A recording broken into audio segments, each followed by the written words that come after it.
यह सबसे चंचल लड़की है। जब वह आदमी गाड़ी चला रहा था तो उसने धीरे से अपना मास्क उतारकर सीट के नीचे रख दिया। अगले दिन वह व्यक्ति कार में अखबार पढ़ रहा था। तभी अचानक अखबार गिर गया। वह उसे उठाने के लिए नीचे झुका और जिनेलियन का मुखौटा पाया और फिर उसे अपनी पत्नी आओई को दिखाने के लिए घर ले गया। उसकी पत्नी को उम्मीद नहीं थी कि ड्राइवर ऐसा व्यक्ति होगा, इसलिए दोनों ने ड्राइवर को नौकरी से निकालने पर चर्चा की। शाम को जिनेलियन को एओई से पता चला कि ड्राइवर को नौकरी से निकाल दिया गया है, इसलिए उसने एक ड्राइवर की सिफारिश करने का अवसर लिया और एओई सहमत हो गई। अगले दिन जिनेलियन ने अपने पिता को इसके बारे में बताया। उसके पिता इतने खुश हुए कि उन्होंने 5 कटोरे चावल पिए और कार का परीक्षण करने चले गए। गाड़ी चलाने के अलावा सब कुछ तैयार था। अगले दिन साक्षात्कार के दौरान दालांग ने बहुत तेजी से गाड़ी चलाई और उसके हाथ में कॉफी की एक बूंद गिर गई। यह स्पष्ट है कि दालांग अक्सर गाड़ी चलाता है। अब दालांग के 4 सदस्यीय परिवार में से 3 लोग यहाँ आ गए हैं, सिवाय उसकी माँ के, जो यहाँ काम करने नहीं आई है।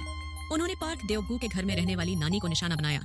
जीरो को एओई की बेटी से पता चला कि नानी को आड़ू के बालों से एलर्जी थी, इसलिए उन्होंने बड़ी मात्रा में आड़ू खरीदे, आड़ू के बाल एकत्र किए और फिर जब नानी ध्यान नहीं दे रही थी तो उन्हें उन पर छिड़क दिया।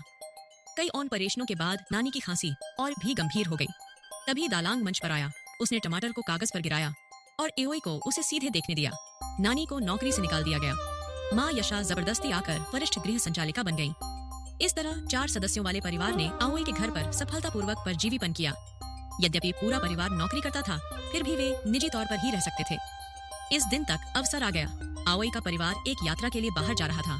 मेजबान के जाते ही दालांग और उसके दोस्तों ने इस स्थान पर कब्जा कर लिया और इस स्थान को अपने घर जैसा बना लिया। शाम तक पूरा परिवार नशे में था और उनके मुंह से दुर्गंध आ रही थी। अचानक दरवाजे की घंटी बजी। ये पिछली गृहस्वामी निकली। उसने बताया कि वह जल्दबाजी में चली गई और कुछ सामान पीछे न छोड़ गई।